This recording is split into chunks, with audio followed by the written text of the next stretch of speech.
Before we begin our video, we are going to give you the brief history of communication. The history of communication dates back to the beginning of man.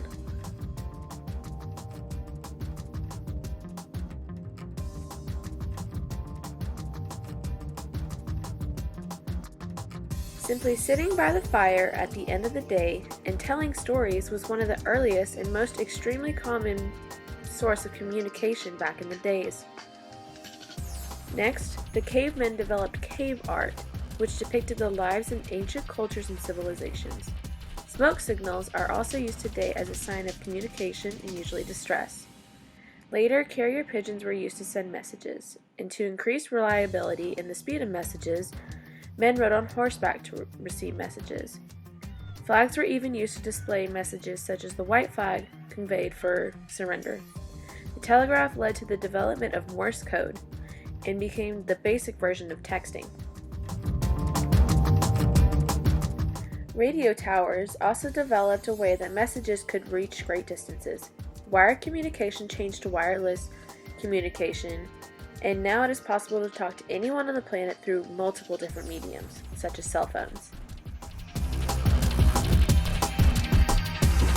So the transmission metaphor is when you have a source sending a message through a channel to a receiver, but through that channel there is a noise that interferes through the message that is being sent to the receiver. So the sender is portrayed as active, but the receiver is passive.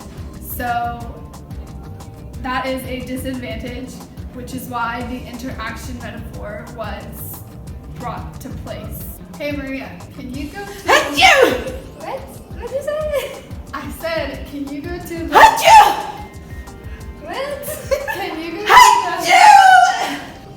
So in that example, I was trying to give Maria a message, but the message was interfered with noise from an environmental noise of a person over there that was sneezing, so Maria did not get my message.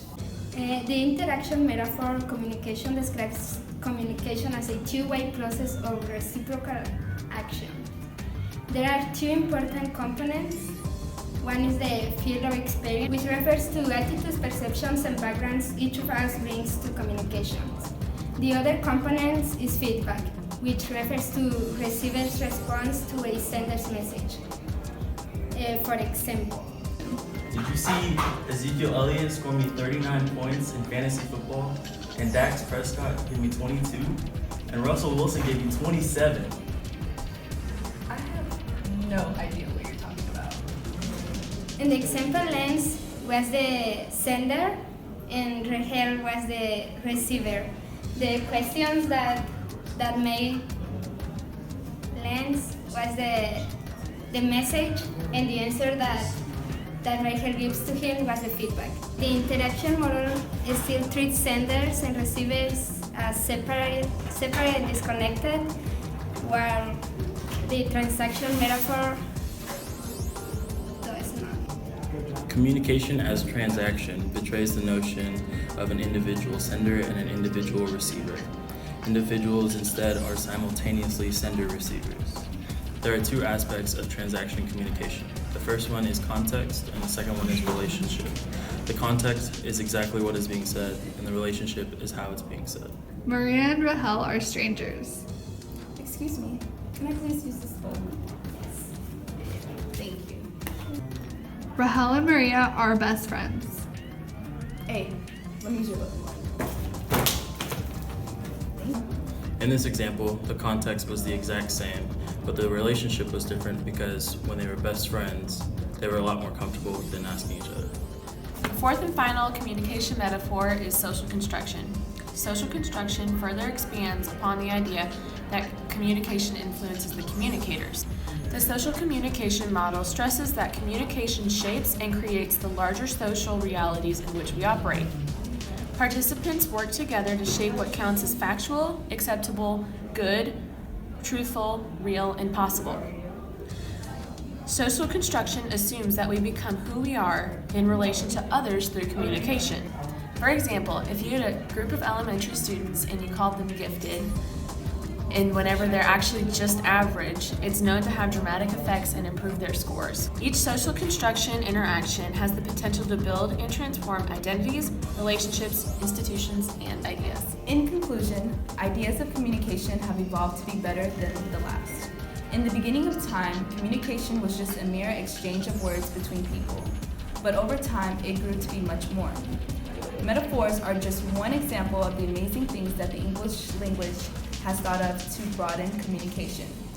The idea behind the different types of metaphors is to use them for different aspects of your life. In this video, we talked about 4 different types of metaphors, including transition metaphor, transmission metaphor, interaction metaphor, and social construction metaphor. These different types of metaphors may be more or less useful for describing certain communication contexts. For example, the transmission metaphor is best used when trying to communicate a message that for some reason won't go through to the receiver. Interaction metaphor is basically a message and receiving feedback. Transaction metaphor is when both individuals are sender-receivers, which means both individuals send and receive messages simultaneously. And finally, the social construction metaphor is basically the construction of individuals socially. In the end, these metaphors is a part of our daily life, even without us realizing it. With this video, we hope you gained a better understanding of the different types of communication metaphors and how they affect your life.